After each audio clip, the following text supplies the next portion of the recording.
ठीक है चलो। हाय।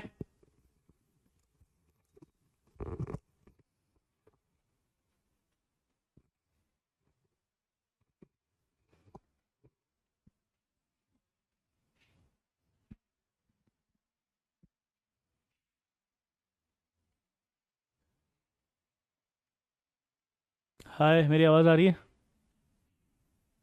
अभी तबीयत थोड़ी सी ठीक है। हाँ। थोड़ी थोड़ी ठीक है। पिछली क्लास में कहाँ तक हुआ था ये बता दो बस।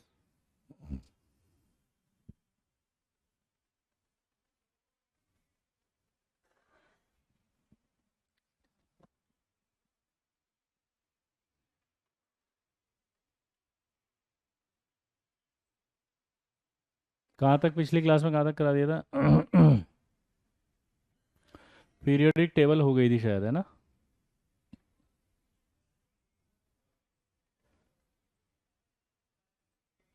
चलो फिर आगे बढ़ते हैं।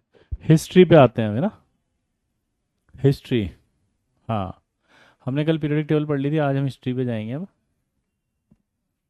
अब ये हिस्ट्री क्या है पीरियोडिक टेबल की वो देखो।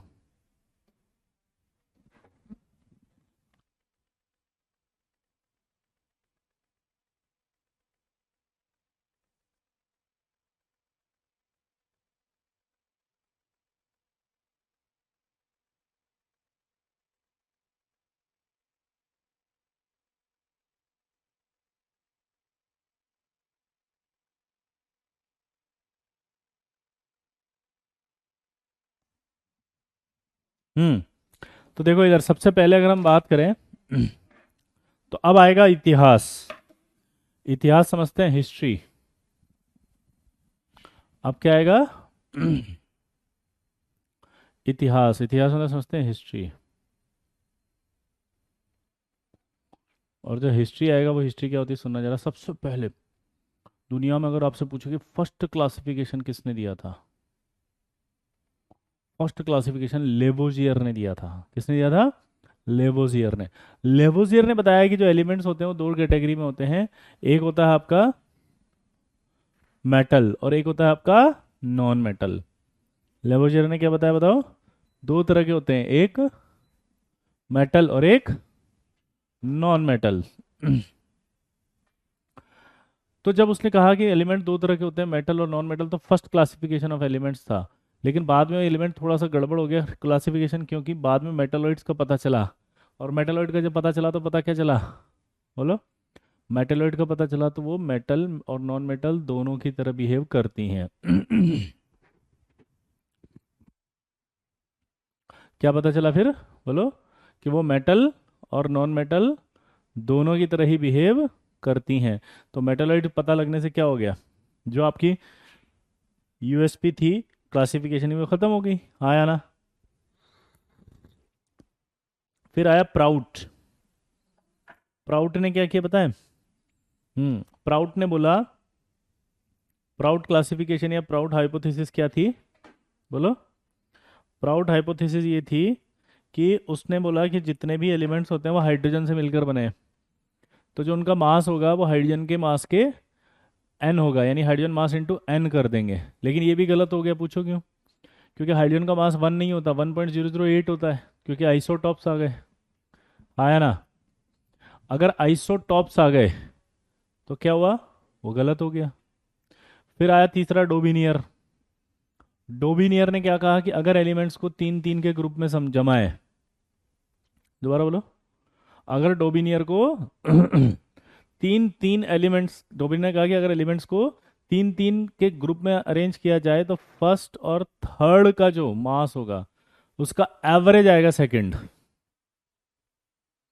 फर्स्ट और जो थर्ड होगा उसका एवरेज आएगा। फर्स्ट और थर्ड का क्या आएगा? एवरेज। ये डोबिनियर ट्राइड था, उसको ट्राइड रूल भी कहा था उसने। ठीक है। उसके बाद न्यूलैंड आया। न्यूलैंड ऑक्टेव रूल ने क्या कहा? न्यूलैंड ऑक्टेव रूल ने कहा, ध्यान से देखना इधर। सा रे गा मा पा पा धा नी सा वापस आ गया। तो जैसे सा सा एक जैसे हैं तो यहाँ पर आएगा वो। उसी तरह से उसने कहा कि अगर एलिमेंट्स को इन ऑक्टेव में जमाएं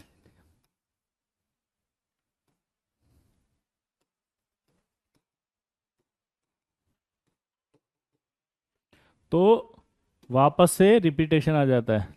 ठीक है, जैसे ऑक्टेव रूल होता है, वापस से रिपीटेशन आ गया ये। हाँ है ना, वापस से रिपीटेशन आ गया। क्लियर। तो वापस से रिपीटेशन आ गया तो ये सेम प्रॉपर्टी वालों का रिपीटेशन हो गया। नोट, लेकिन ये फेल कब हुआ? जब नॉबल गैसेस प्राप्त हुई और डी ब्लॉक एलिमेंट्स आए, यानी कि ट्रांजिशन एलिमेंट्स आए।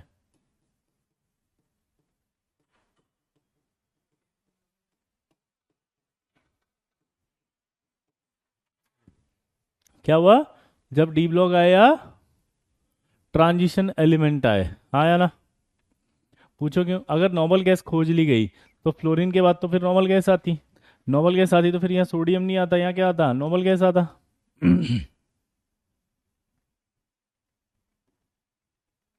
यहाँ क्या आता? फिर नॉर्मल गैस। तो इसका मतलब फेल हो गया। ऐसे के ऐसे ही डोबिनियर में भी क्या हुआ? ये दो ऐसे पॉइंट याद रखो, नॉर्मल गैस और ट्रांजिशन एलिमेंट। दोबारा बोलो। नॉर्मल गैस और ट्रांजिशन एलिमेंट, ये दो ऐसे याद रखो जिसमें हमेशा ड्रॉबैक आएगा।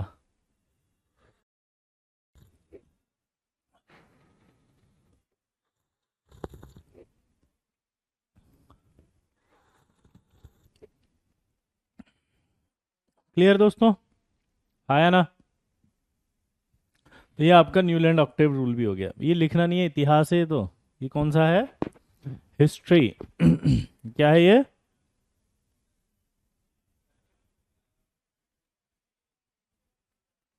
ये हिस्ट्री। हिस्ट्री के बाद अगला आया लोथरमेयर कर्व।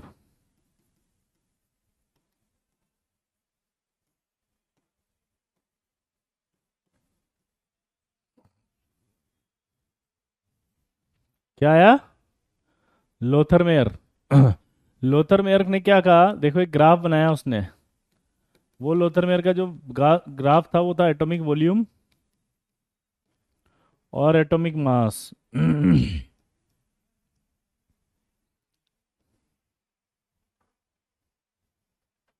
ऐसा ग्राफ था। इसमें पीक पर जो थे वो एल्कली मेटल्स थे। जो डाउन था उस पर ट्रांजिशन एलिमेंट और मेटलॉइड्स थे।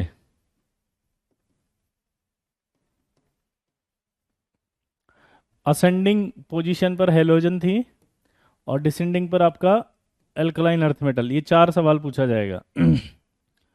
दोबारा से बोलो। असेंडिंग पर कौन है? हेलोजन्स। डिसेंडिंग पर कौन है? Alkaline earth metals. दोबारा से बोलो।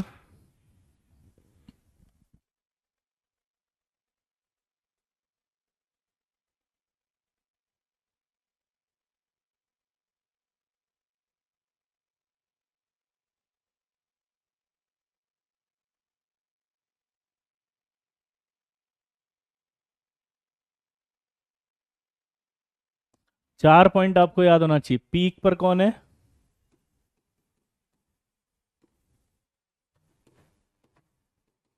Alkali metals. अल्कली मेटल्स क्या होती हैं? लिथियम, सोडियम, पोटेशियम, रुबिडियम और सीजियम। क्या होती हैं वो? लिथियम, सोडियम, पोटेशियम, रुबिडियम और सीजियम, अल्कली मेटल्स। तो पीक पर हमेशा ये होंगी, है ना? उसके बाद जो आपका लोएस्ट पॉइंट है उस पर क्या होंगी? Transition metals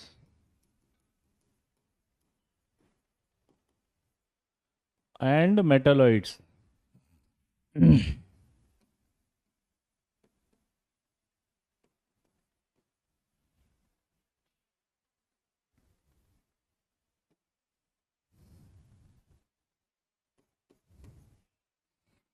transition metal and metalloids.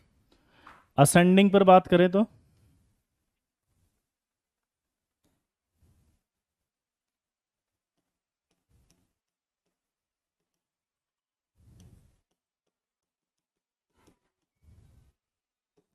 कौन होगा?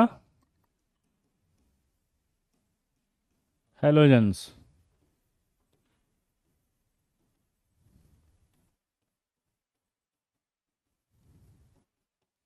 और डिसेंडिंग पोजीशन पर बात करें तो अल्कलाइन अर्थ मेटल।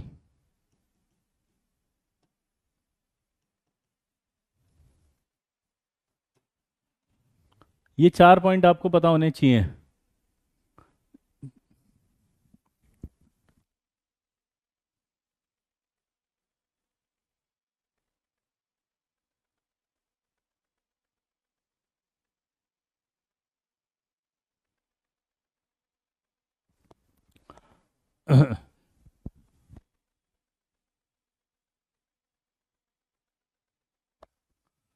ठीक है, चलो ये चारों पॉइंट पहले याद करो, फिर आगे बताऊंगा। फटाफट याद करो, जल्दी करो।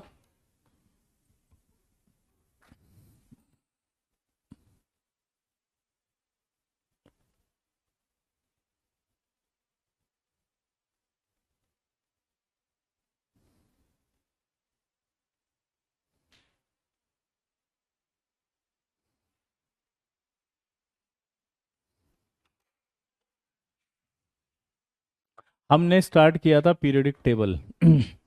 अब इसमें जो चीज, 3 चीजें आपको मैं बताना चाह रहा था, वो क्या है सुनो।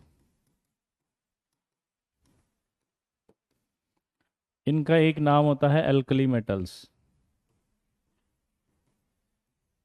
इनका एक नाम क्या याद करना है आपको आज के बाद? इनका इनका नाम है, इनकी इनकी इज्जत है कि अल्कली मेटल्स कहा जाता है ना, ये याद होना चाहिए पीरियोडिक टेबल में आपको, है ना। फिर आएगा आपका FCl Bri, ये आपकी हेलोजेंस कहलाती हैं। क्या कहलाती हैं? हेलोजेंस। दोबारा बोलो, क्या कहलाता है ये? Halogen.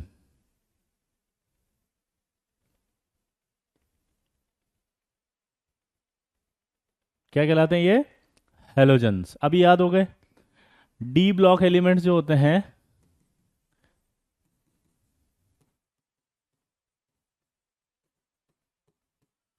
Also called transition element.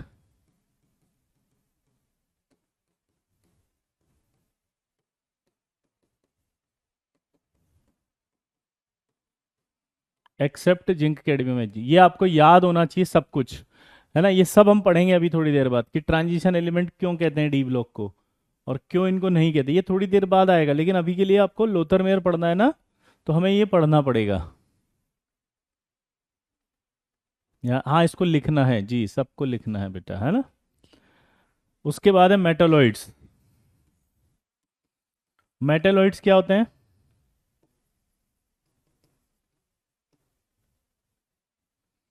ठीक है, ध्यान से देखना इधर।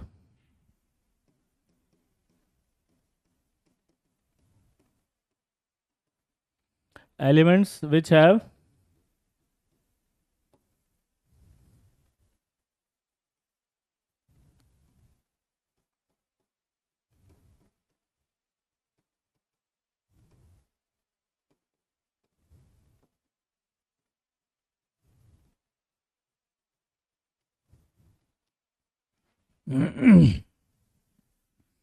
मेटलॉइड्स के बताओ क्या होगा? Elements which have property of metal and non metal. दोबारा बोलो, elements which have properties of metal and non metal, उन्हें क्या कहा जाएगा बताओ? मेटलॉइड्स। आई होप ये 4 टर्मिनोलॉजी समझ में आ गई होगी आपको। HF नहीं है, हाइड्रोजन नहीं है, फ्रांशियम तो आएगा, हाइड्रोजन नहीं आएगा एल्कली मेटल्स में, ठीक है। एस्टेटिन भी हेलोजन है, हाइड्रोजन नहीं आएगा, हाइड्रोजन का प्लेस फिक्स नहीं होता, ठीक है। यहाँ तक क्लियर हुआ आप सबको? जिन भी बच्चों को टर्मिनोलॉजी में प्रॉब्लम आ रही थी वो समझ में आ गई अब? हैलोजन का वर्ड मतलब FCl Bri एस्टेटिन। अल्कली मेटल का मतलब lithium, sodium, potassium, rubidium, caesium, francium. Shreyansh please hold your doubt, it's the requested, क्योंकि हमने कहा ना अभी हम बताएंगे, है ना। हाँ, और डी ब्लॉक एलिमेंट को हम क्या कहते हैं? Transition element. ट्रांजिशन एलिमेंट कौन कौन से होते हैं? सारे डी ब्लॉक के। किन को छोड़ के बताओ? जिंक कैडमियम एचजी को छोड़ करके। ठीक है। अब ये आपका अल्कलाइन अर्थ मेटल्स कहलाते हैं। क्या बोला, जल्दी बताओ।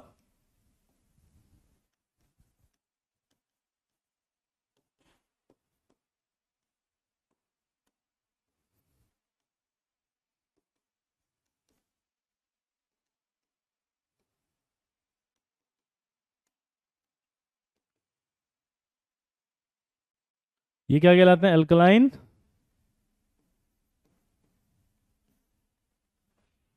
Alkaline earth metals. ठीक है। अल्कलाइन अर्थ मेटल कौन से होते हैं? ये वाले। सिर्फ ये वाली नहीं होती, नॉट अल्कलाइन अर्थ मेटल, ये नहीं होती है अल्कलाइन अर्थ मेटल्स। ठीक है। बेरिलियम नहीं होती है। बाकी सारी होती है, लेकिन टर्मिनोलॉजी में आती हैं ये। ठीक है। हाँ या ना? हाँ, दो वैलेंसी वाले अर्पित। हाँ, ये नोट्स कर सकते हो, आप लिख सकते हो। आप मुझसे भी कोई कुछ नहीं पूछेगा कि ये क्यों कहा जाता है इन्हें। जैसे सृजन बहुत इंटेलिजेंट है, हम लोग तो यहाँ पर रोटी सेकने आए हैं ऐसे। मना कर दिया कि टर्मिनोलॉजी याद करो, क्योंकि मैं लोथर मेयर पढ़ा रहा हूँ। सब्जी रोटी में सारा घी गुड़ सब सब मिला के ऐसे कचरा करके, पानी भी उसी में डाल के, अचार भी उसी में डाल के, सैलेड भी उसी में डाल के खाता है क्या? जब कह रहा हूं कि ये लोथर मेयर के लिए समझाया कि इनकी टर्मिनोलॉजी याद कर ले, ताकि वहां समझ में आ जाए ग्राफ में क्या कहा। नेता बन रहा है यहाँ बैठ के। कर रहा हूं ना मैं, आई कैन मैनेज। चुप। कोई बकवास और फालतू मैं कर रहा हूं ना। क्यों बोल रहा है? मैं कर देखो बेटा, कोई भी बकवास और फालतू डाउट मत पूछो, ये प्रॉब्लम करेगा। ये सारी चीजें हम लोग कर लेंगे। कौन है ये नमूना? अभिजीत। पागल हो क्या बिल्कुल ही? फिर वही बात, मैं कर रहा हूं ना बात। अभिजीत बेटा, क्या फील नहीं आ रही बेटा? आप डाउट लिखो ऐसे, है ना? हाँ। ये क्यों कहते हैं? जैसे श्रेयस लिख रहा है, मना करा ना, मत बोलो अभी, आप ये याद करो, ताकि लोथर मेयर समझ में आ जाए। फिर जब इतिहास खत्म हो जाएगा ना, तो इतिहास खत्म होने के बाद हम लोग ये सब सीखेंगे ना वापस से, कि डी ब्लॉक क्यों कहते हैं, ट्रांजिशन क्या होता है, अल्कलाइन अर्थ मेटल किसे कहते हैं, इनको क्यों नहीं कहते, बेरिलियम को क्यों नहीं। यही तो पीरियोडिक में पढ़ना है। हाँ। अब आप मुझसे पूछो, महाराणा प्रताप जो है वो आईफोन में है, उन्होंने वो वीडियो कॉल से क्यों नहीं देखा, उन्होंने ड्रोन क्यों नहीं भेजा, हेलीकॉप्टर से वो उन्होंने बम क्यों नहीं फोड़ दिए ताकि जीत जाते? तो अभी तो इतिहास पढ़ा रहे ना, उसका इतिहास के आगे आएगा तब हेलीकॉप्टर आएगा ना। मैं कर रहा हूँ ना बात। Why are you interfering my class? ये वीजे 2.0 है, ये परेशान करता है इसे। ये एंटर कर जाता है जब इस तरह के कुछ। मैं कर रहा हूँ ना।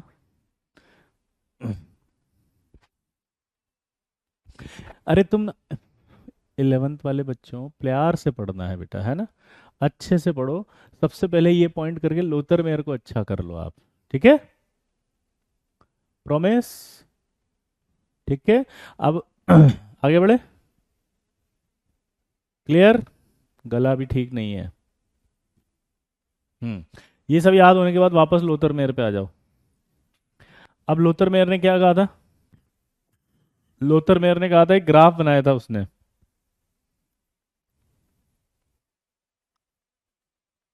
कहाँ गया वो? कहाँ गया? उसे ढूंढो। चलो छोड़ो, यहाँ आ जाओ।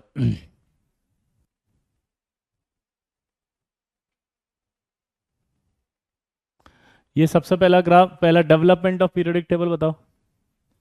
अब डेवलपमेंट ऑफ पीरियोडिक टेबल में जल्दी से बताओ, यहाँ क्या लिखा हुआ है? पहला किसने दिया था? हाँ, लोथर मेयर इंपॉर्टेंट है कृष्णा। नहीं तो हम क्यों पढ़ाते इसको, है ना? जल्दी बताओ। डेवलपमेंट में सबसे पहला यहाँ पर क्या लिखा हुआ है?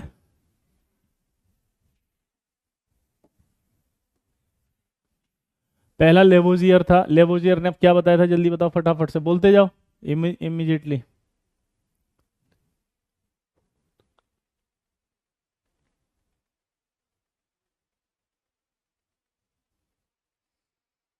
ये सब शीट मिल जाएगी आपको, नोट नहीं करना, समझना है। शीट आपको मिल जाएगी, आप बस मुझे बताओ लेवोजियर ने क्या बताया था, शीट आपको मिल जाएगी। आप घर पे नोट्स बना सकते हैं, लिख सकते हैं, आपको लिखना है तो ठीक है। ये हिस्ट्री इंपॉर्टेंट नहीं है, लेकिन एक बार तो पढ़ेंगे ना अभी। हम्म।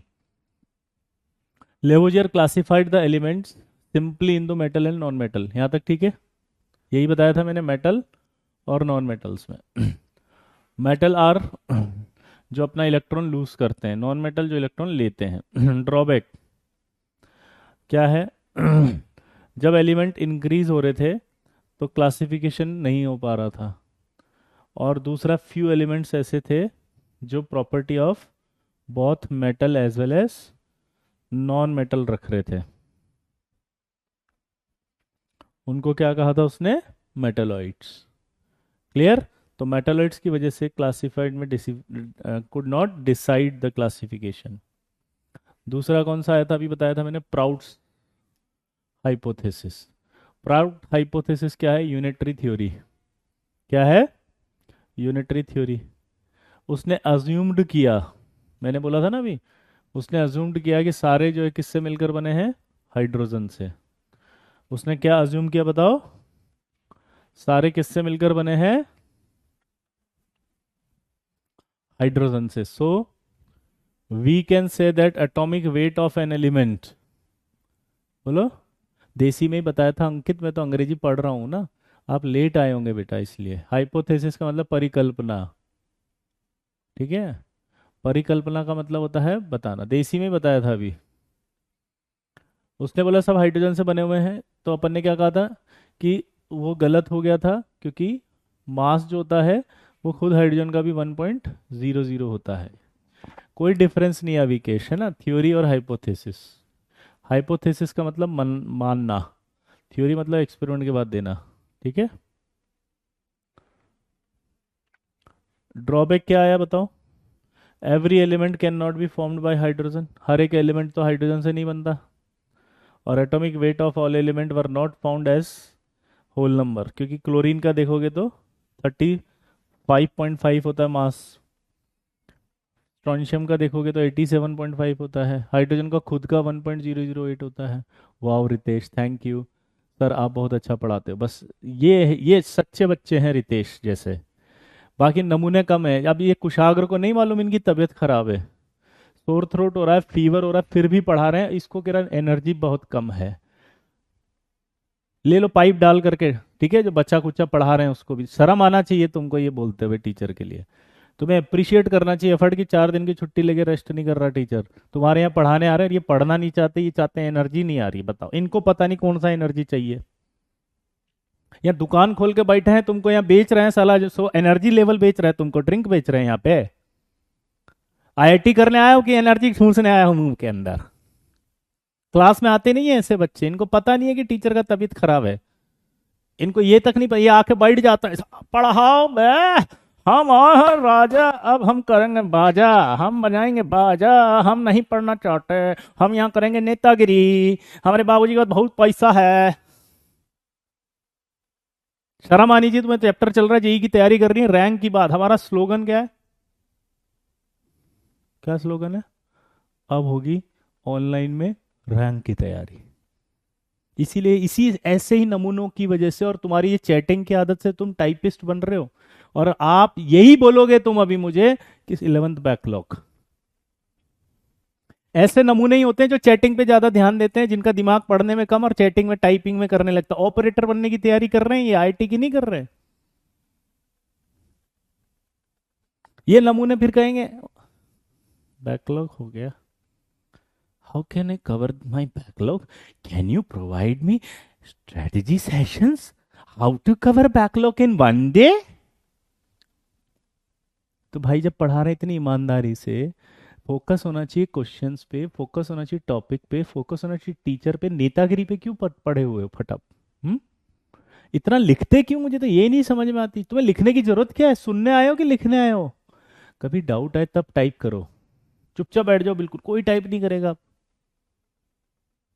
सुनो कंटेंट को, दिमाग में जाने दो, कुछ मत लिखो टाइप, पागलों की तरह टाइपिस्ट बने रहते हो बेवकूफ।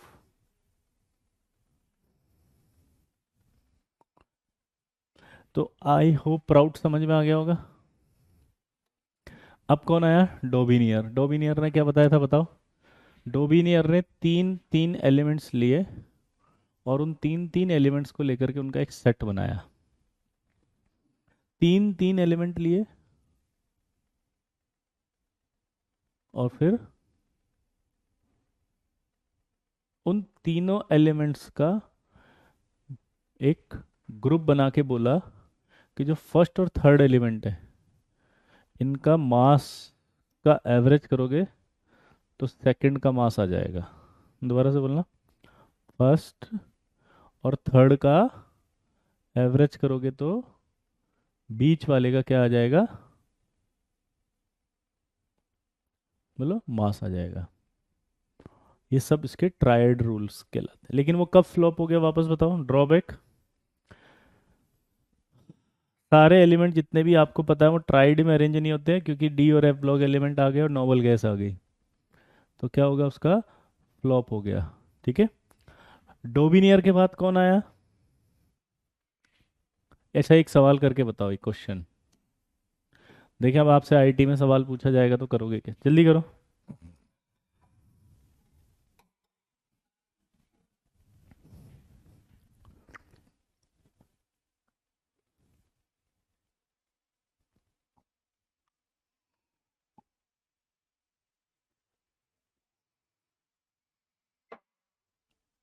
हम्म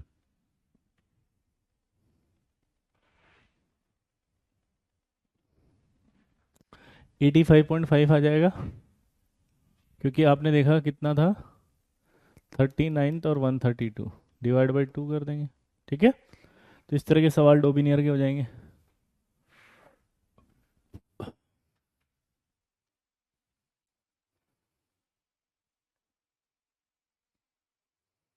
अगला कौन सा आया था?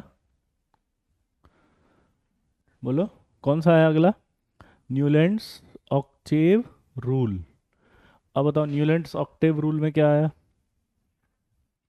सा रे गा मा पा धा नी सा। आया ना ये सा? तो वापस से जब लिथियम बेरिलियम बोरोन ऐसे अरेंज करके वापस आए तो सोडियम आ रहा था सेम, लेकिन उस समय तक inert gas were not discovered. जैसे ही इनर्ट गैस आएगी तो सोडियम के बाद क्या आ जाएगा? नियोन। क्या आ जाएगा? Neon. Clear? The properties of lithium is same is eighth group, यानी कि ये लिथियम जो था इसकी प्रॉपर्टी सेम आएगी एट्थ ग्रुप, लेकिन ये कब तक लगेगा? सिर्फ कैल्शियम तक। जैसे ही कैल्शियम आ जाएगा वो गलत हो जाएगा। ये रहा ड्रॉबैक, कैल्शियम से आ गया। This rule is valid only up to calcium, because calcium के आते ही क्या आ जाता है फिर डी ब्लॉक। और after discovery of inert gas, ये दो ही बड़े खराब रूल हैं। एक तो इनर्ट गैस प्रॉब्लम क्रिएट करेगी, और दूसरा आपको कौन क्रिएट करेगा प्रॉब्लम? इनर्ट गैस के अलावा बताओ? D block. ठीक है। फिर उसके बाद ये आया था क्वेश्चन। अब फिर आप क्या आएगा? लोथरमेयर। अब लोथरमेयर की कहानी को फिर से सुनेंगे। 1869 में इधर लोथरमेयर काम कर रहा था एक कंट्री में, और इधर आपका मेंडलीफ काम कर रहा था दूसरी कंट्री में। दोबारा बोलो। एक लोथरमेयर काम कर रहा था, एक मेंडलीफ, दोनों ने जो रिजल्ट्स निकाले वो सेम थे। अब जो लोथरमेयर था उसने फिजिकल प्रॉपर्टीज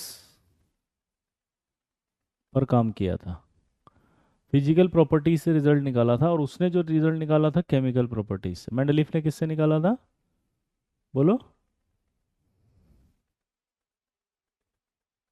किससे निकाला था?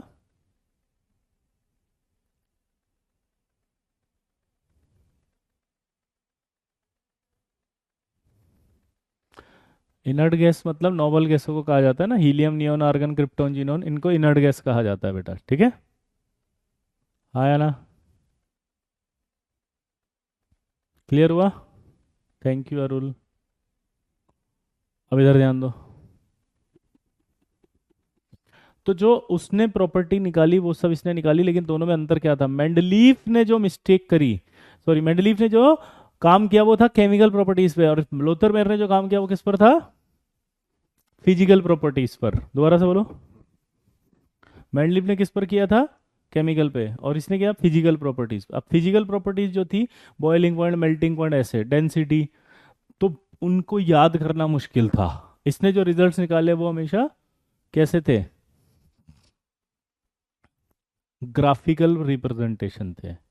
तो ग्राफिकल रिप्रेजेंटेशन टफ हो जाता है, फिजिकल प्रॉपर्टी लर्न करना टफ हो जाता है, इसलिए फिर मेंडलीफ को ज्यादा वैल्यू दी गई और मेंडलीफ की पीरियोडिक टेबल को एक्सेप्ट किया गया। ठीक है। अब देखो उसने क्या कहा, he plotted curve between atomic weight और एटॉमिक वॉल्यूम।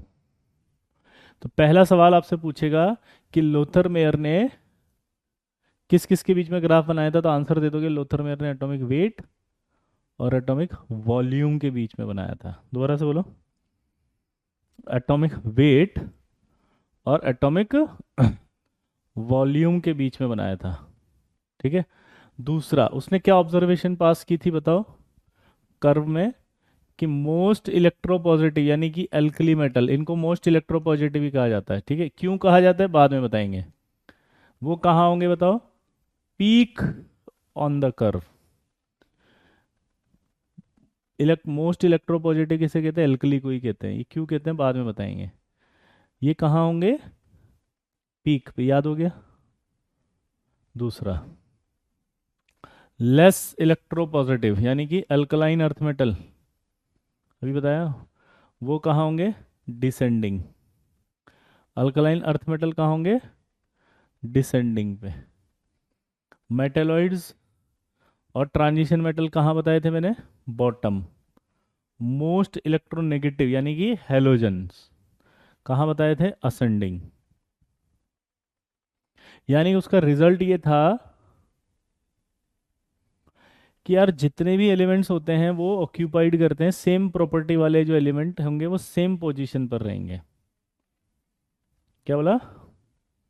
सेम प्रॉपर्टी वाले जो एलिमेंट होंगे वो कर्व पर सेम जगह होंगे। ये कर्व था उसका, देखो। अब इतना हैवी कर्व नहीं बनाना था, इसलिए मैंने आपके लिए स्लो बना दिया था। इतना हैवी कर्व नहीं बनाना था, इसलिए मैंने आपके लिए देखो ये बनाया था लाइट वाला। अब आप बताना ग्राफ में यहाँ क्या था? Atomic volume. यहाँ क्या था? Atomic mass.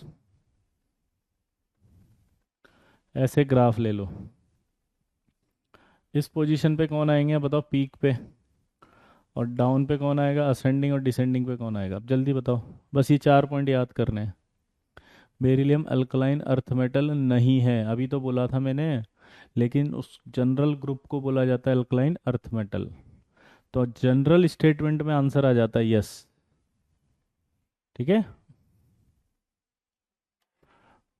गोविंद आएगा बेटा, धीरे धीरे आ जाएगा। ये डाउट है ना आपका, आई आई रिक्वेस्ट कि आप अभी 4 पॉइंट्स को याद करो बस। एटॉमिक वॉल्यूम नहीं पता होगा कोई दिक्कत नहीं है बेटा, है ना।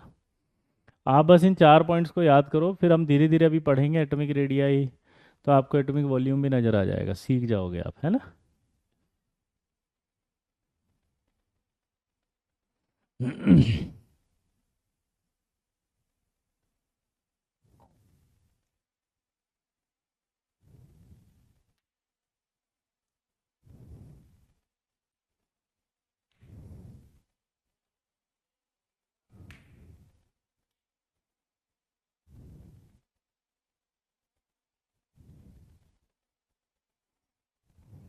4 पॉइंट याद कर लो।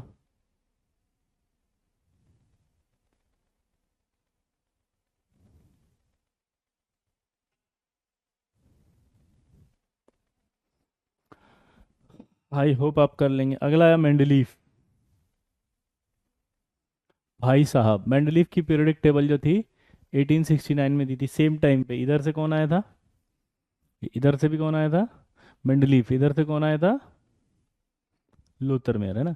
लेकिन बीच में ना एक और साइंटिस्ट था, ABD चारकोनेविस्ट। क्या नाम था? ABD चारकोनेविस्ट। तो ABD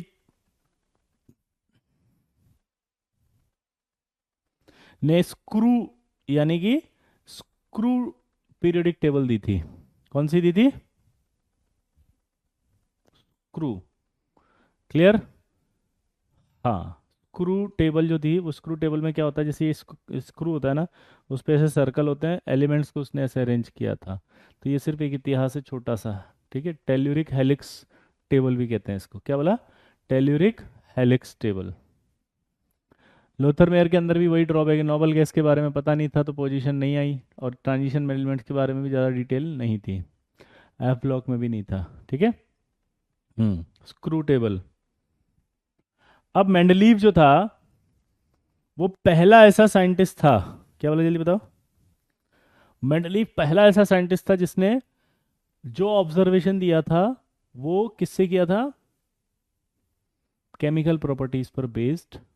और उसने एलिमेंट्स को एक टेबुलर फॉर्म में जमाया था। क्या बोला? टेबुलर फॉर्म में जमाया था। तो टेबुलर फॉर्म में जमाने से एलिमेंट्स की जो स्टडी थी वो आसान हो गई थी। दोबारा से बोलो। टेबुलर फॉर्म में जमाया था, और टेबुलर फॉर्म में जमाने से उनकी स्टडी जो थी वो आसान हो गई थी। दोबारा से बोलो। तो सबसे अच्छा फायदा ये था कि एलिमेंट्स को स्टडी करना इजियर था। तो पहला फायदा क्या था मेंडलीफ का, ये बता दो। फर्स्ट साइंटिस्ट था जिसने ट्राई किया था एलिमेंट्स को टेबुलर फॉर्म में अरेंज करने के लिए। टेबुलर फॉर्म में अरेंज उसने किया, उस करने के बाद एलिमेंट्स को स्टडी करना आसान हो गया।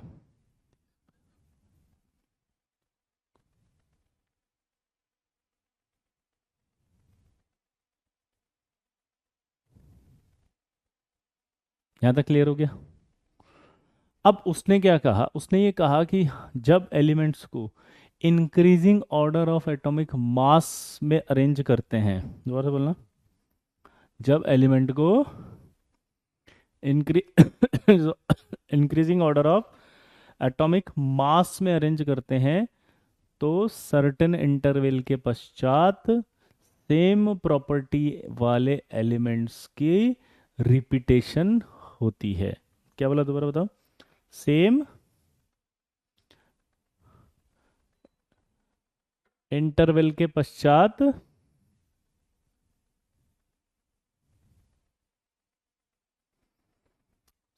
सेम प्रॉपर्टी वाले एलिमेंट्स की रिपीटेशन होती है। देखो इधर क्या लिखा है यहाँ पे।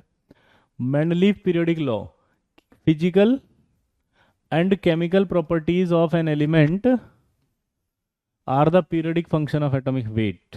पहला सवाल पूछेगा, बोलो क्या पूछेगा, कि फिजिकल और chemical properties of an element जो होती है वो क्या होती है? Periodic function of their atomic weight.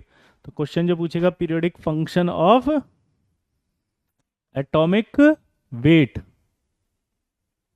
तो periodic function of atomic wait.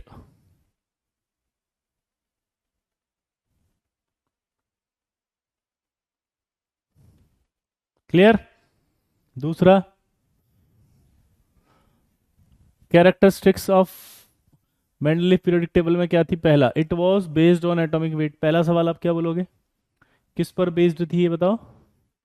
It was based on atomic wait. किस पर बेस्ड थी?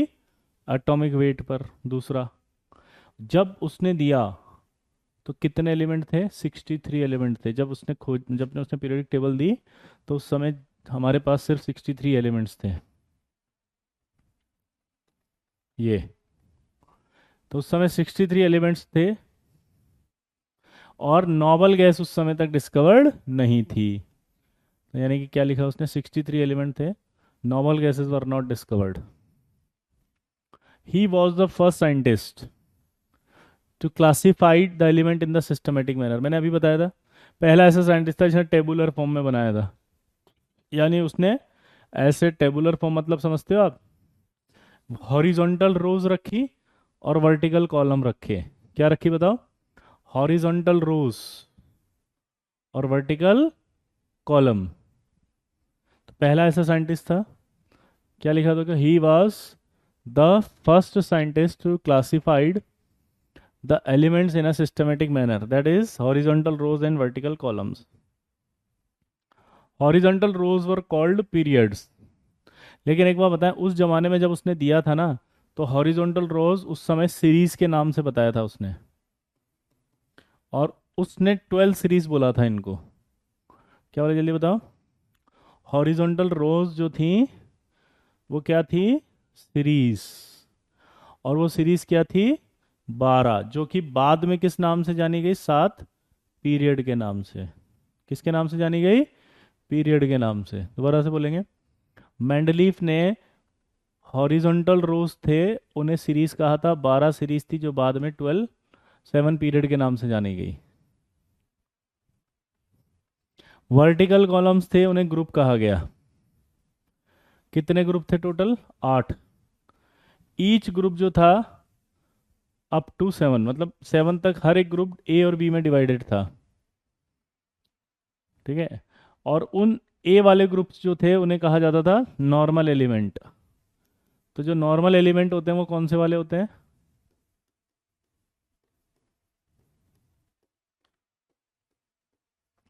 S and P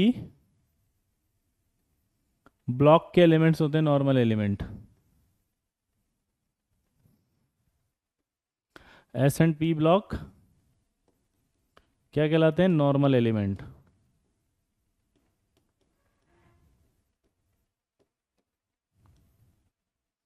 S and P block जो होते हैं वो क्या कहलाते हैं? Normal elements.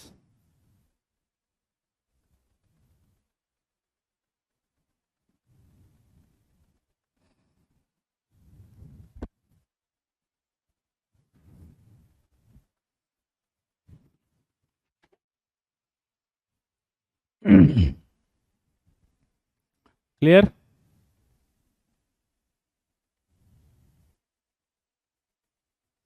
ठीक है। उसके बाद एट्थ ग्रुप जो था उसको किसी में भी डिवाइड नहीं किया था उसने। उसमें टोटल 9 एलिमेंट्स थे, और उसने कहा कि सेम ग्रुप के जो एलिमेंट हैं वो एग्जिबिट करेंगे सेम प्रॉपर्टी। सेम ग्रुप जो होंगे वो एग्जिबिट करेंगे सेम प्रॉपर्टी। अब इसी चीज को पूरा का पूरा हमें वापस समझना पड़ेगा। देखो कैसे।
ये आपका पूरा पीरियडिक टेबल था,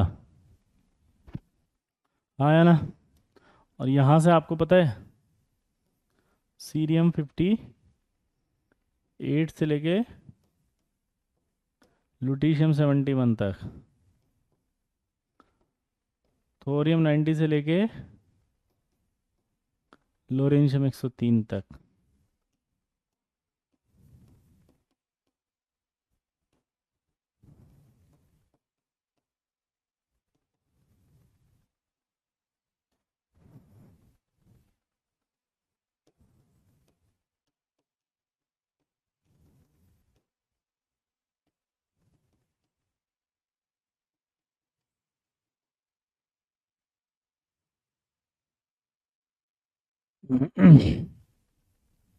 अब जो मैं बताने वाला हूँ वो ये था, देखो फर्स्ट ए उसने कहा था, मेंडलीफ ने इसको सेकंड ए कहा था, इसको थर्ड बी कहा था, फोर्थ बी, याद है हमने कल पढ़ा था, fifth B, sixth B, seventh B, और ये एट्थ था। इसको हमने कहा था first B second B, third A, fourth A, fifth A, sixth A, seventh A और ज़ीरो।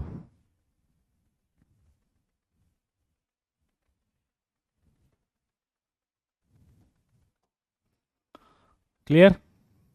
मॉडर्न पीरियडिक टेबल ने इसको बोला 1 2 3 4 5 6 7 8 9 10 11 12 13th 14th 15th 16th 17th और ये 18।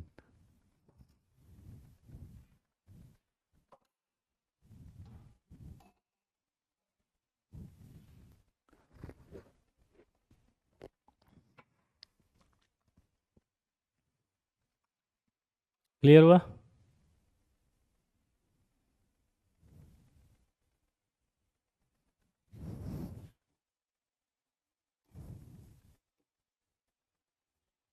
क्लियर हुआ।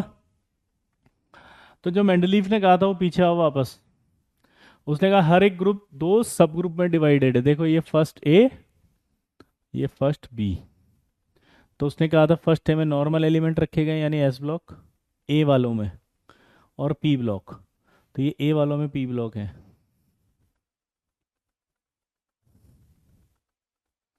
हाँ है ना। नोबल गैसों के बारे में कोई कमेंट नहीं था क्योंकि उस समय तक खोजी नहीं की नोबल गैस के लिए उसने जगह छोड़ी थी।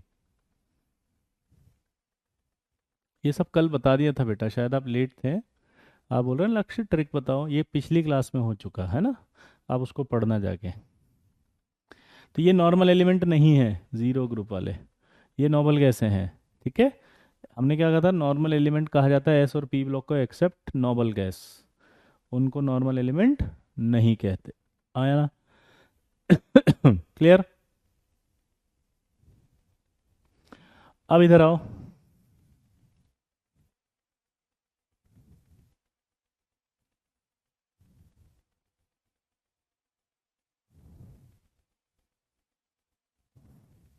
क्लियर। अब अगर हम आगे बढ़ते हैं तो क्या होगा,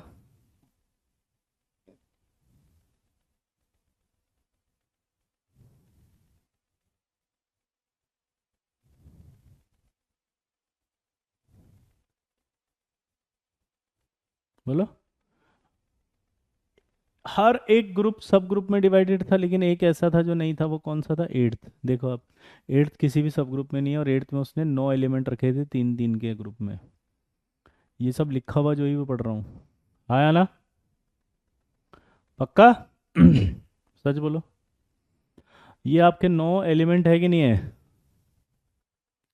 God of inorganic chemistry Asad, गजब, खतरनाक। ओ माय गॉड, नीरज कह रहा you are best, oh wow sir तुसी ग्रेट हो, Krishna amazing, wow, thank you बेटा, hi, wow you are the best, oh my god, गजब कमेंट आ रहे हैं यार, गजब, इतना अच्छा पढ़ाता हूँ क्या मैं, गजब, वाओ। सूर्यांश कह रहा है 104 की हिस्ट्री आएगी, आएगी अगली बार आएगी, ठीक है। हम्म। सर आप मूड फ्रेश कर देते हो सर, आपकी क्लास डेली लगनी चाहिए। Oh my God, thank you. Prashant कह रहा है यू आर ग्रेट सर। जय हिंद। अविंकेश कह रहा है वाह सर आप ऑसम हो। ओ हो गजब। Lalan top best sir. Priyanshu you are the best in universe. ओहो रिया जी, थैंक यू रिया जी, मज़ा आ जाता है आपसे पढ़कर। Shreya ji thank you. Oh my god, वाह थैंक यू थैंक यू। गजब, खतरनाक कमेंट आ रहे हैं यार। हर हर महादेव अमित, वाह, sweet as a sugar. Oh my God thank you. तो चलें वापस से पीछे करते हैं, क्या बोला उसने देखें, वापस से पढ़ेंगे इसको। 63 एलिमेंट थे। फर्स्ट साइंटिस्ट था जिसने क्लासिफाइड किया था उस सिस्टमेटिक मैनर में। उसने हॉरिजॉन्टल रोज दी थी। बोलो क्या कहा था उसने हॉरिजॉन्टल रोज को? सीरीज। कितनी सीरीज थी टोटल? 12 सीरीज, जिन्हें बाद में क्या कहा गया था? 7 पीरियड। वर्टिकल कॉलम्स को क्या कहा था उसने? ग्रुप। हर एक ग्रुप किस में डिवाइडेड था? बोलो, हर एक ग्रुप किस में डिवाइडेड था? 7th ग्रुप में।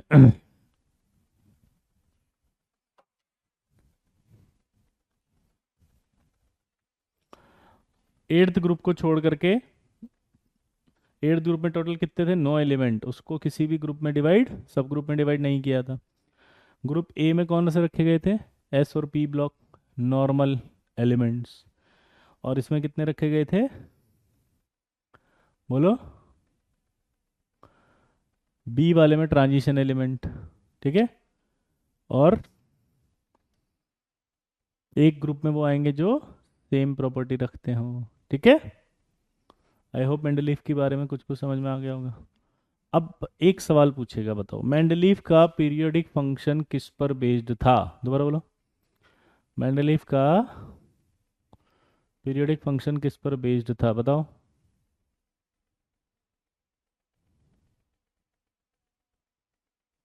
हम्म।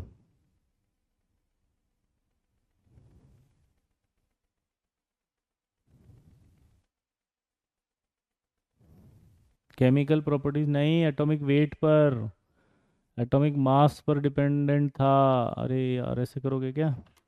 तो अगला सवाल पूछेगा मेंडलीफ की पीरियोडिक टेबल किस पर बेस्ड है, तो क्या बोलोगे? किस पर बेस्ड है? एटॉमिक वेट पर बेस्ड है। क्लियर सबको?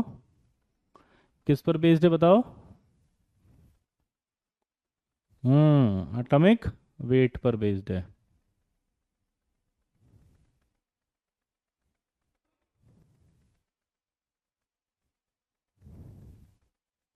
आगे बढ़े। अब कुछ ड्रॉबैक्स आएंगे उसके। मेंडलीफ पीरियोडिक टेबल के क्या आने वाले हैं? ड्रॉबैक्स और कुछ मेरिट्स। तो मेरिट में क्या क्या फायदा हुआ पहले वो देख लेते हैं। Study of element. पहला तो first non elements are according to their property, so तब एलिमेंट्स की प्रॉपर्टी बहुत ईजियर हो गई थी। क्या बोला जल्दी बताओ? पहली बार इतिहास में एलिमेंट्स को ऐसे सिस्टमेटिकली, ऐसे हॉरिजॉन्टल रो और वर्टिकल रो में डाला था जिससे कि उनकी स्टडी बहुत ईजियर हो गई थी।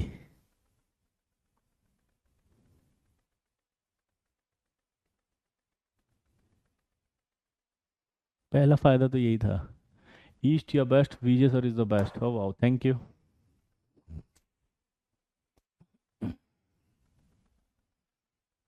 अब देखो आगे, प्रिडिक्शन ऑफ न्यू एलिमेंट्स। उसने कुछ एलिमेंट्स का, नए एलिमेंट्स का प्रिडिक्शन किया। कैसे? जब उसने एटॉमिक मास के अरेंज में किया, तो जैसे मैं आपसे पूछूं, अगर मैं 2 4 6 में अरेंज कर रहा हूँ, मुझे बताओ कितने एलिमेंट मिसिंग है यहाँ पे? बोलो, यहाँ देख करके बताओ, कोई भी ऐसा एक एलिमेंट आपको लग रहा है कि कुछ मिसिंग है?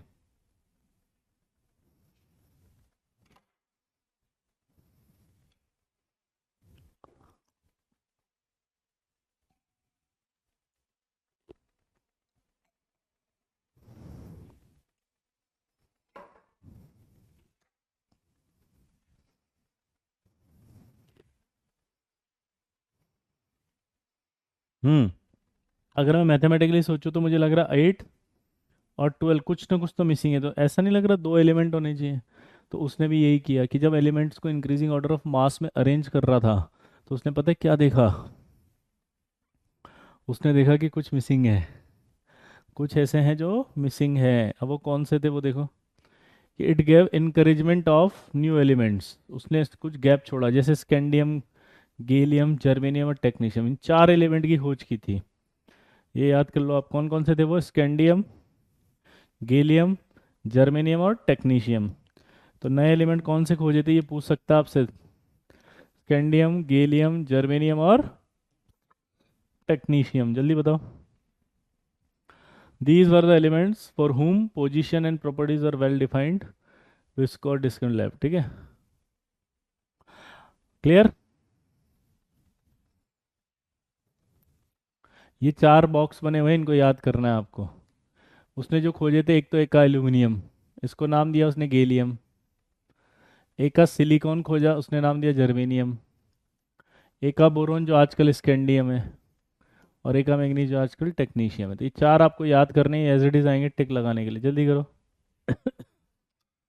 हम्म, जल्दी याद करो। एक का एल्यूमिनियम जो होगा वो क्या होगा? एक का एल्यूमिनियम, एक का एल्यूमिनियम यानी कि गैलियम। एक का सिलिकॉन यानी कि जर्मेनियम। एक का मैग्नीज यानी कि टेक्नीशियम। एक का बोरोन यानी कि scandium.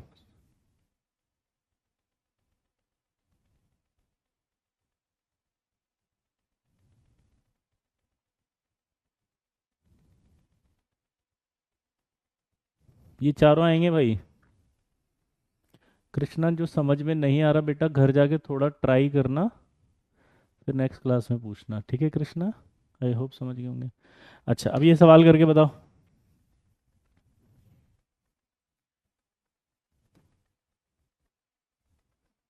Which of the following element was present in the Mendeleev periodic table?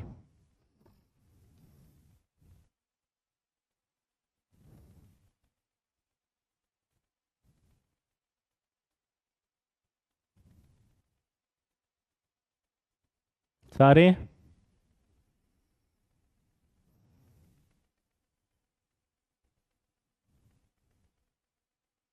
कोई भी प्रेजेंट नहीं था इनमें से, ये सब बाद में खोजे हैं।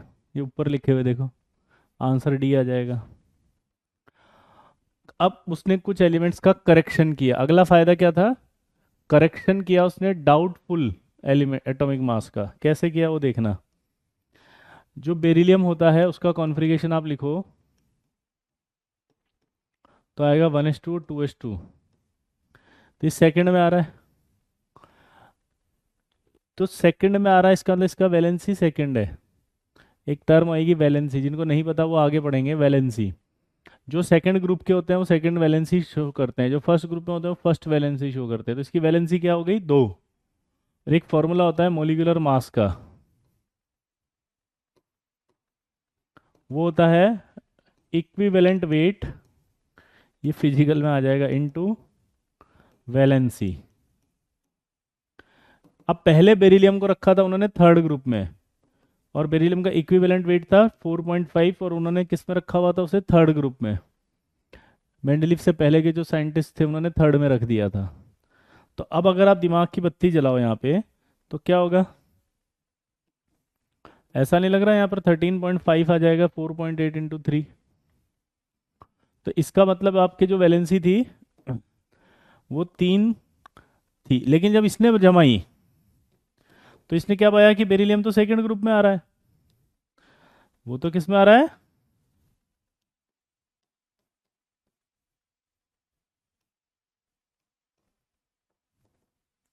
मोलिकुलर ग्रुप वेट का फॉर्मूला होता है, सेकंड ग्रुप में आएगा तो इक्विवेलेंट वेट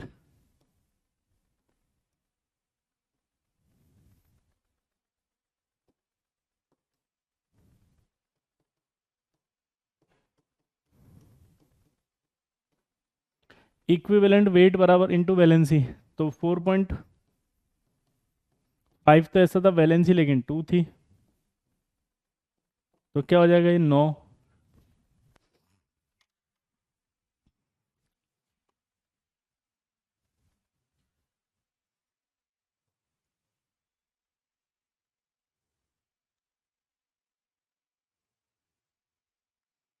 तो उसने क्या करा, नो कर दिया मास, तो करेक्शन हो गया ना कुछ एलिमेंट्स के मास का। तो ये भी एक फायदा था। तो ये लिख कहाँ गया, वो करेक्शन ऑफ एटॉमिक वेट लिख दिया। ये पूरा यहाँ पर ये का ये लिखा हुआ है। तो बेरिलियम का वेट उसने करेक्ट कर दिया, ये फायदा था। उसके बाद आया डीमेरिट्स। आपको फायदा नजर आया, एलिमेंट्स पहली बार सिस्टमेटिक क्लासिफाइड हुए थे, क्लासिफाइड होने की वजह से फायदा क्या हुआ, बोलो। क्लासिफाइड होने से फायदा क्या हुआ? हम्म, क्लासिफाइड होने से फायदा क्या हुआ? सिस्टमेटिक अप्रोच हो गया। फिर उसके बाद उसने वर्टिकल कॉलम का ग्रुप बना दिया, फिर उसके अंदर उसने रखा कि जो सेम प्रॉपर्टी वाले एलिमेंट है वो साथ में आएंगे, तो बेरिलियम आ गया सेकंड ए में। सेकंड ए जो है उसके अंदर है, सेकंड ए में मतलब है कि वैलेंसी उसकी 2 होगी। तो वैलेंसी अगर 2 होती है तो फिर उसने फॉर्मूले में पुट करके देखा तो उसका मास 9 आया, और एग्जैक्टली 9 आ गया। तो ये बहुत अच्छी बात हो गई, वाह। आया ना? अब बात आई डीमेरिट्स की। डीमेरिट मतलब कमियां। अब कमी में पहला कमी बताता हूं मैं आपको। उसने अपना जो रूल दिया था वो दिया था एटॉमिक मास, कि increasing order of atomic mass में अरेंज करना है। क्या बोला था उसने? Equivalent weight 4.5। तो बेटा एक्सपेरिमेंटल है ना ये ऋषभ, ये आपको सर पढ़ाएंगे फिजिकल केमिस्ट्री में, है ना, ये तो एक्सपेरिमेंटल है ना। हाँ। तो एक डीमेरिट मतलब कमियां बता रहे हैं आप। तो मेंडलीफ ने जब अरेंज किया था तो कैसे अरेंज किया था बताओ?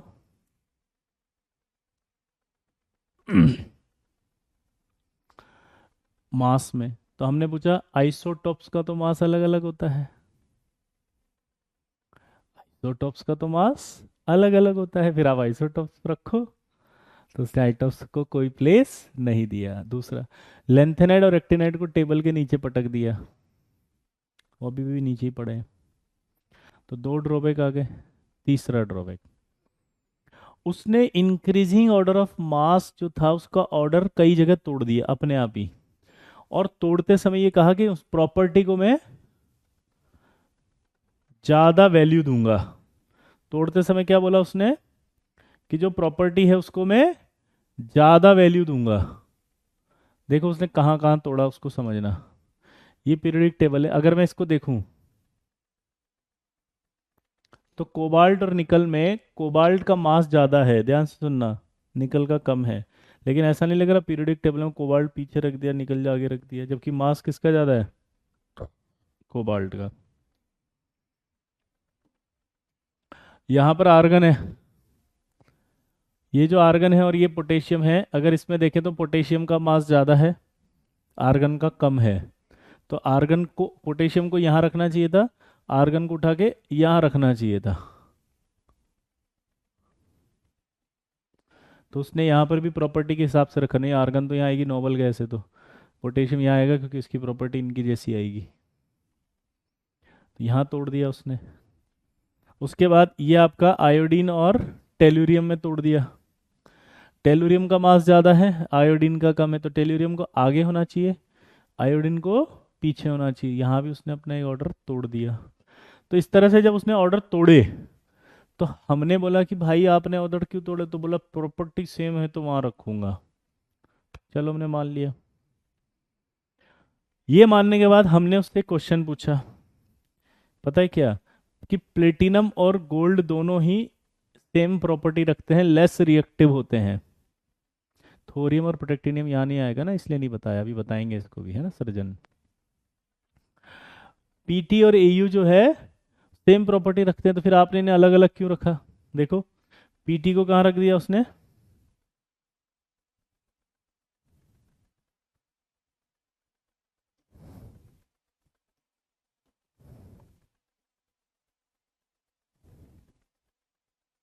ये पीटी, पीटी को 8th ग्रुप में रखा हुआ है और एयू को फर्स्ट बी में रख दिया, सेम प्रॉपर्टी वाले थे।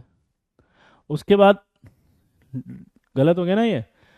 अब उसने एक फंडा दिया था कि एक ग्रुप में मैं सेम प्रॉपर्टी वाले रखूंगा, तो फर्स्ट ग्रुप में ये रखे हुए हैं, फर्स्ट ए में, और फर्स्ट ग्रुप में ये रखे हुए हैं फर्स्ट बी में।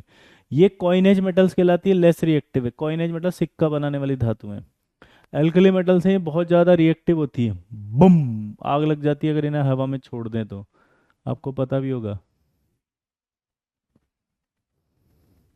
नहीं, साइंटिस्टों के नाम नहीं आते दीक्षा। तो यहाँ पर ये फर्स्ट ए के अंदर हाईली एक्टिव और फर्स्ट बी के अंदर लेस रिएक्टिव, यानी कि फर्स्ट ग्रुप में सेम डिफरेंट प्रॉपर्टी वाले एलिमेंट रख दिया आपने, तो फिर ये भी तो ड्रॉबैक है। तीन ड्रॉबैक समझने हैं आपस वापस से। पहला, एक ही ग्रुप में डिफरेंट प्रॉपर्टी वाले रख दिए, सेम प्रॉपर्टी वालों को डिफरेंट में रख दिया, कुछ जगह अपने ही मास का ऑर्डर फेल कर दिया, ज़्यादा मास वाले को आपने पीछे रख दिया, कम मास वाले को आगे रख दिया।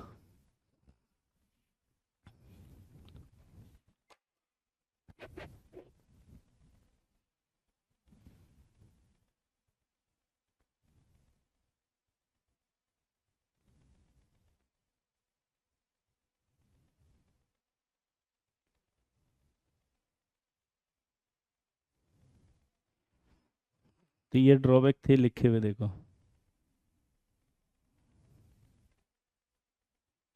ठीक है। हम्म। डीमेरिट्स में पहला, पोजीशन ऑफ हाइड्रोजन नहीं थी, पोजीशन ऑफ आइसोटॉप्स नहीं थी, बताया। एनालमस पेयर, कुछ जगह उसने अपने ही पेयर्स को, एनालमस मतलब डिफरेंट बिहेवियर, जैसे ये आर्गन कोबाल्ट, पोटेशियम निकल, दिख रहा है, ये रहे, ये चारों पेयर देखो आप। आर्गन का मास ये होता है, पोटेशियम का ये है, तो आर्गन आगे होना चाहिए। कोबाल्ट और निकल में देखो मास इसका ज़्यादा आगे होना चाहिए। ये रहा थोरियम और प्रोटेक्टिनियम, ये ज़्यादा है तो आगे होना चाहिए, ये पीछे होना चाहिए। फिर मैं ये ना इसको करेक्ट कर लेंगे, शीट में गलत होगा, ये एट्थ करना है इसको, ये नहीं है, मिस प्रिंटिंग है ये, इसको क्या कर लेंगे, एट्थ।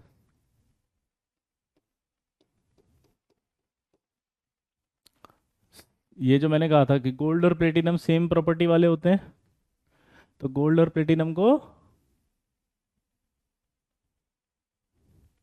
अलग रख दिया, सेम प्रॉपर्टी वालों को फिर अलग रख दिया, एट्थ ग्रुप में रखा इसको, और इसको फर्स्ट बी में रख दिया।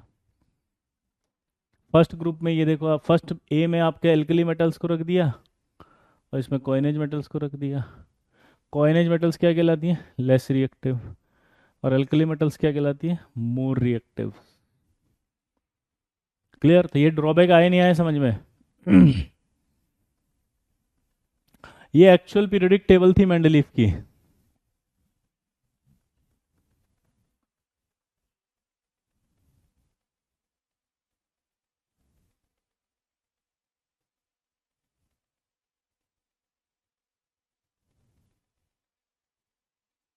दिख रही है।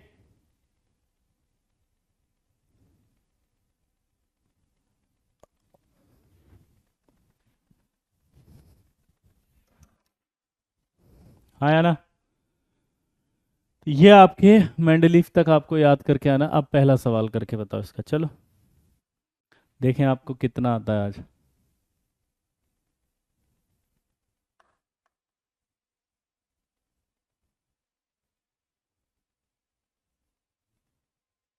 कॉपी में लिख भी सकते हो, आपकी इच्छा है, नहीं भी लिख सकते हो, it's all depends on you.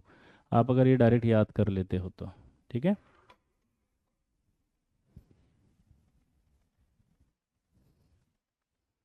तो आपको पता ही है एटॉमिक वेट आएगा, इसमें तो कोई करने की जरूरत ही नहीं है।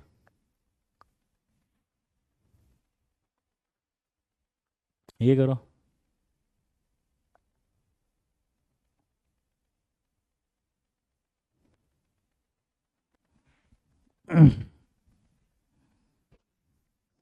हम्म।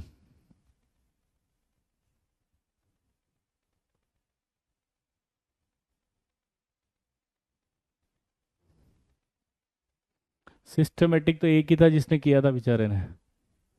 कौन था वो, Mendeleev. Modern periodic table, O my God. चलिए, तो नेक्स्ट क्लास से पढ़ेंगे इसको, अच्छे से करें। आई होप आप पढ़ पाएंगे अच्छे से। हम्म। होमवर्क आपका है कि एनसीईआरटी से मेंडलीफ तक पूरा याद करके आना।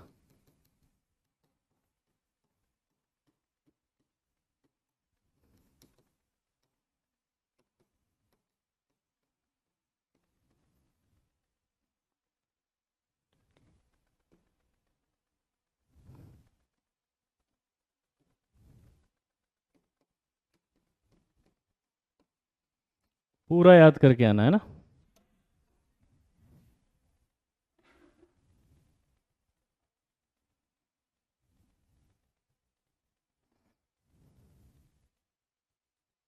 क्या बोला जल्दी बताओ।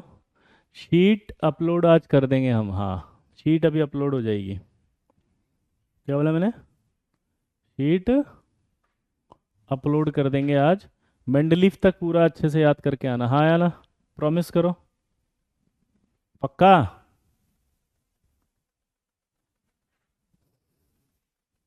देखो अभी धीरे धीरे हम आपको सारी चीज़ें अपडेट करेंगे ना। हाँ बिल्कुल। सब चीज़ें हम बताएंगे, सारी चीज़ें धीरे धीरे। थोड़ा पेशेंस रखना सीखो। 11th वाले क्या करते हैं ना, सिस्टमेटिक नहीं पढ़ते हैं। बस यही रीज़न है कि 11th बैकलॉग हो जाती है, 11th ख़राब हो जाती है। 11th में आपकी बात नहीं मानी, मैंने मिस्टेक कर दी, मैं भटक गया था। ठीक है, सब आएगा, धीरे धीरे बताएंगे, लेकिन एक ही दिन में सारा थोड़ी बता देंगे। बस आप मिस्टेक यही करते हो कि एक ही दिन में आप तो सारा बता दो। तो मेरे दोस्त, एक दिन में सारा नहीं बता सकते। हम्म। क्या बोला मैंने? एक दिन में सब कुछ नहीं बताया जा सकता मेरे लल्ला। इसलिए हम मचा देंगे आज अल्लाह। करके आओगे आप सारा होमवर्क? प्रॉमिस करो। पेशेंस रखना शुरू करो बस। क्या बोला मैंने?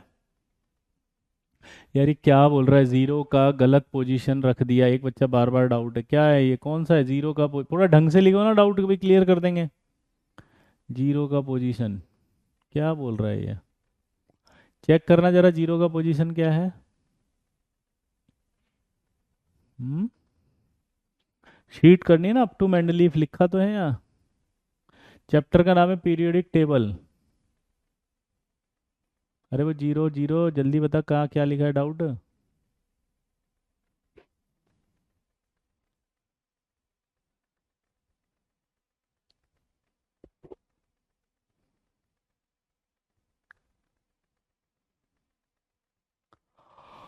सर आपसे पढ़कर केमिस्ट्री समझ में आ जाती है, अरे वाह, thank you, very good. Sheet अभी अपलोड कर देंगे भाई, ठीक है ना। टेंशन मत लो।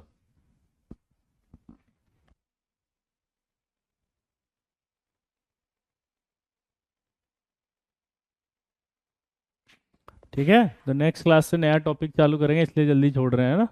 होमवर्क आप करके लाएंगे, प्रॉमिस करो। प्रॉमिस। चलिए बाय।